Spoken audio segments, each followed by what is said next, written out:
This is TWiT.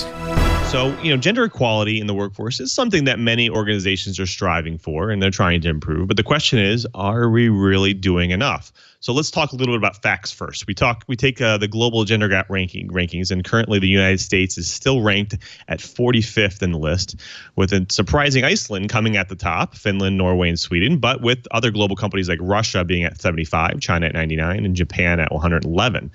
On average, in the United States, every $1 you earn as a male, a woman actually earns only 65 cents. In the United States, the average annual salary for a woman is about $43,000, and for a man, it's actually $66,000. And the global average earnings for is around $11K for a female versus $20K for a male. In the United States alone, 66% of women are part of the labor force, and compared to the 77% of men as well. In the global workforce, there's roughly about 1.75 billion females and about 2.62 billion males. And a recent article about the topic surveyed a pool of females in the global workforce and found that women in European markets mirror the same concerns as the U.S. market, and that there are too few women studying science and technology in school, and there are gender bias in the workplace. There is an obvious gap, but what is adding to the challenge is the continual stream of harassment and gender bias that's surfacing from such higher profile companies. The reports of these topics keep stacking on and on. Just recently, Susan Fowler of Uber wrote a detailed blog post about a harassment and retaliation as part of her professional career, as well as Ellen Poe recently decided to fight back against her venture capital firm, Kleiner Perkins Caulfield and Byers, for being discriminated against and got poor reviews, resulting in her dismissal. Not only are there more of these cases coming out more and more, but there's also a backlash to the movement, such as James Altucher. He's 52. He's an engineer at NVIDIA, and he declared in a recent Times article that the feminists in Silicon Valley had formed a cabal whose goal was to subject men. Unfortunately, that continues to go on. But there's also comments such as from Lori McVitie of F5. According to the study from Center of Work-Life Policy, 56% of technical women leave their job at the mid-level point, more than double the quit rate of men. 1/3 of women surveyed the University of Wisconsin-Milwaukee said that they left the tech industry because companies were not flexible enough to accommodate an adequate work-life balance. Cheebert, is companies just not doing enough here? Is this going to continue to happen? Are we going to hear more and more about this? I think we're starting to see a backslide. Long ago, when I interviewed with IBM Global Services, I was sent a potential hire package, and the employee benefits package looked like an annual report. It was glossy, it was thick. There was a huge emphasis on a work-life balance with the home. Not only did IBM Global Services in those days give maternity leave, they also gave paternity leave. And interesting enough, those benefits actually stacked up really nicely against one of the best countries in the world on this, which is Sweden. Now, I think the benefits package is sliding down. I'm not sure what's going on, but the workplace has become rather unfriendly to the balance of people want to have families. People want to be able to have a little bit of flexible time so that they can go to the kids' soccer game or go to their kids' recital and things like that.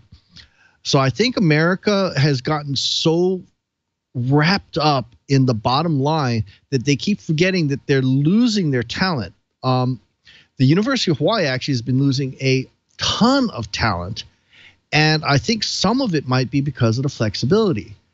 Yeah, R. Campbell, yeah, I agree. Maternity leave and paternity leave are required by law, but back in the day when I was doing a lot of interviewing, the benefits were way better than what was required by the law. And corporations like HP and IBM and Google and so forth were trying really hard to make their corporations as family friendly as possible. HP at their Beaverton plant in Oregon actually went as far as having a on-site daycare to handle kids, employee kids. What happened, America? You know, we're seeing less and less of this. We're seeing more and more corporations expecting huge amounts of overtime and taking away from the family. And this is bad. You know, we're going to keep losing talent. Just look at those numbers from how many women are leaving at the mid-level in their careers because they can't get a balance. And I'm sorry, you know, even though right now there's actually more women than men in America, or, you know, depending on whose set of statistics you look at, let's just assume 50-50. That means we're potentially losing half of the talent, half of the intellectual talent in America. Come on, employers. We as human beings like to have families. We need a balance. And I think we need to pay a lot more attention to saying, hey, we're in an intellectual property driven economy, or at least our industry is. And there's nothing, absolutely nothing, that says women have less ideas than men. So I think we as Americans and employers need to do something about making this a lot more even and paying attention to the needs of the families so that we can keep the talent in our house.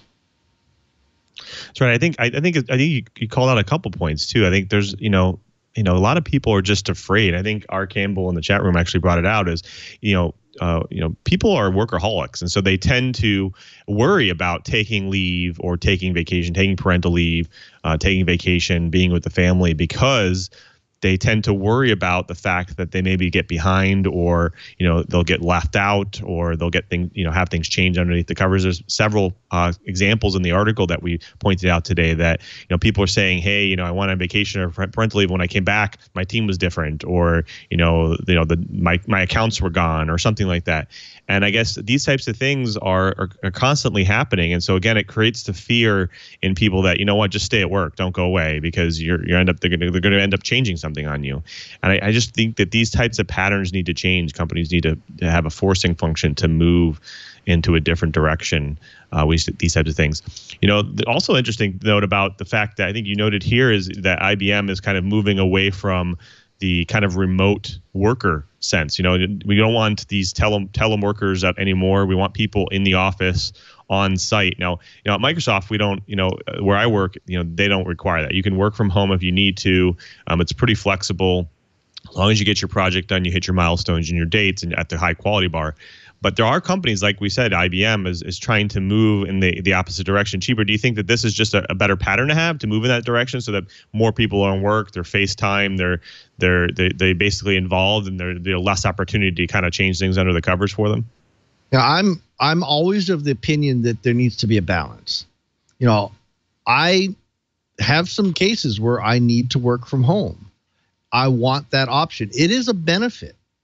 And if you start getting benefits taken away from us, you know, are we going to leave? Are we going to lose the talent?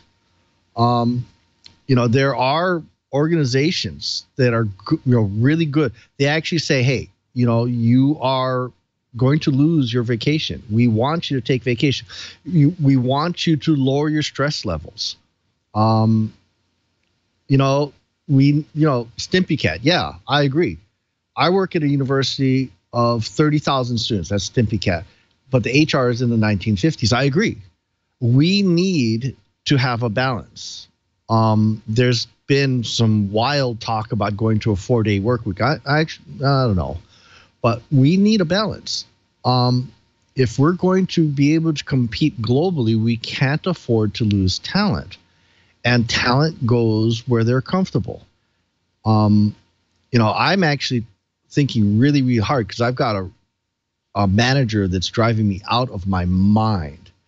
And I'm thinking I'm going to retire when I first can retire. I might pull the ripcord and just be a full-time journalist again, because it's just not as much fun to work here anymore. And, you know, this university, I'm sorry, Stimpy Cat, our university is in the 1950s also. That's right. Yeah, I think that again, these types of reports that we're seeing, women standing up and families standing up about specific issues that are happening, it's going to be a forcing function for corporate world to start moving in a different direction. I think we'll start seeing those trends, hopefully.